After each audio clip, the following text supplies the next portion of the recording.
അസ്സലാമു അലൈക്കും വറഹ്മത്തുള്ളാഹി വബറകാതുഹു. നമ്മിൽ നിന്ന് വിട പറഞ്ഞ ജുനൈദ് ഫൈലി ഉസ്താദിൻ്റെ സഹ അധ്യാപകൻ കൂടിയായിട്ടുള്ള നബീൽ മാഹിരി അത്തോളി, അദ്ദേഹം ഫേസ്ബുക്കിൽ കുറിക്കുന്ന ചില വാക്കുകൾ നമ്മളെയൊക്കെ കരയിപ്പിക്കുന്ന, വേദനിപ്പിക്കുന്ന ചില വാക്കുകളുണ്ട്. ജുനൈദ് ഉസ്താദ് മരിക്കുന്നതിൻ്റെ തൊട്ടു തലേന്ന് മെഡിക്കൽ കോളേജിൽ വെച്ച് അദ്ദേഹം സന്ദർശിച്ച് ഒരുപാട് സമയം അദ്ദേഹവുമായിട്ട് ചെലവഴിക്കുന്നുണ്ട്. ആ സമയത്ത് തൻ്റെ മദ്രസയിലെ കുട്ടികളെക്കുറിച്ച്, ജുനൈദ് ഉസ്താദ് പഠിപ്പിക്കുന്ന മദ്രസയിലെ കുട്ടികളെക്കുറിച്ച് നബീൽ മാഹിരി അത്തോളി അദ്ദേഹം സംസാരിച്ചപ്പോൾ ജുനൈദ് ഉസ്താദ് പറയുന്നുണ്ട്, ഒരു സെൽഫി എടുത്തോ, കുട്ടികൾക്ക് കാണിച്ചു കൊടുക്കാം, ഇൻഷാ അല്ലാഹ് ഞാൻ തിരിച്ചു വരുമെന്ന് കുട്ടികളോട് പറയണമെന്ന് പറഞ്ഞുകൊണ്ട് ഒരു സെൽഫി എടുക്കാൻ വേണ്ടി പറയുന്നുണ്ട്. ജീവിതത്തിലേക്ക് തിരിച്ചു വരുമെന്നുള്ള വലിയ പ്രതീക്ഷ ജുനൈദ് ഫൈലി ഉസ്താദിന് ഉണ്ടായിരുന്നു എന്നുള്ളതാണ് ഈ ഒരു വാക്കിലൂടെ നമുക്ക് മനസ്സിലാക്കാൻ പറ്റുന്നത്. അദ്ദേഹത്തിന്റെ ഫേസ്ബുക്ക് പോസ്റ്റിന്റെ മുഴുവൻ ഭാഗങ്ങളും ഞാൻ നിങ്ങളെ വായിപ്പിച്ച് കേൾപ്പിക്കാം. കഴിഞ്ഞ ദിവസം കാണാൻ പോയപ്പോഴും പ്രിയപ്പെട്ടവൻ ജീവിതത്തിലേക്ക് തിരികെ വന്നല്ലോ എന്ന സന്തോഷത്തിലായിരുന്നു. ധാരാളം സംസാരിച്ചു, എല്ലാവരെയും അന്വേഷിച്ചു.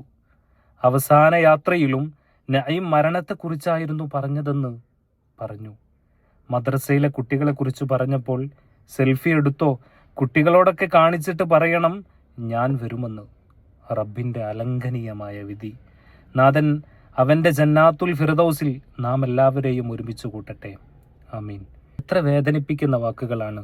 ജുനൈദ് ഫൈലി ഉസ്താദിന് ഒരു പ്രതീക്ഷ ഉണ്ടായിരുന്നു ജീവിതത്തിലേക്ക് തിരിച്ചു വരുമെന്നുള്ളത്. നമ്മളൊക്കെ ആ പ്രതീക്ഷയിൽ തന്നെയായിരുന്നു. ഒരുപാട് പ്രാർത്ഥനകൾ നമ്മൾ ജുനൈദ് ഉസ്താദിന് വേണ്ടിയിട്ട് നമ്മൾ ഒരുപാട് ദുആ ചെയ്തിരുന്നു. പക്ഷെ റബ്ബിൻ്റെ വിധി അലംഘനീയമായ വിധികളാണ്. നമ്മളൊക്കെ ചിന്തിക്കുന്നതിലും അപ്പുറത്തായിരിക്കാം പടച്ച റബ്ബ് ചിന്തിക്കുന്നത്. അപ്പോൾ ജുനൈദ് ഫൈലി ഉസ്താദും നഈം ഉസ്താദും എന്ന് പറയുന്നത് ജീവിതത്തിലേറെ സ്നേഹിച്ച, ജീവിതത്തിൽ എല്ലായിടത്തും ഒരുമിച്ച് നടന്നിട്ടുള്ള രണ്ട് വ്യക്തിത്വങ്ങളാണ്. അവരെ മരണം കൊണ്ട് വേർപിരിക്കരുതെന്ന് റബ്ബ് തീരുമാനിച്ചിട്ടുണ്ടാകും. അതല്ലെങ്കിൽ സ്വർഗം അവർക്കൊന്നിച്ച് ഒരേ സമയത്ത് തന്നെ നൽകണമെന്ന് പടച്ചോ നേരത്തെ തീരുമാനിച്ചിട്ടുണ്ടാകും. അവൻ്റെ നല്ല നല്ല തീരുമാനങ്ങൾക്ക്, ഖൈറായ തീരുമാനങ്ങൾക്ക് ഒരു പക്ഷെ നമ്മുടെ വേദനകൾ കൊണ്ടൊരിക്കലും മറികടക്കാൻ കഴിയില്ലല്ലോ. അല്ലാഹു സുബ്ഹാനഹു വ തആല ഇരുവർക്കും സ്വർഗത്തിൽ ഉന്നത സ്ഥാനം നൽകട്ടെ, ആമീൻ യാ റബ്ബൽ ആലമീൻ.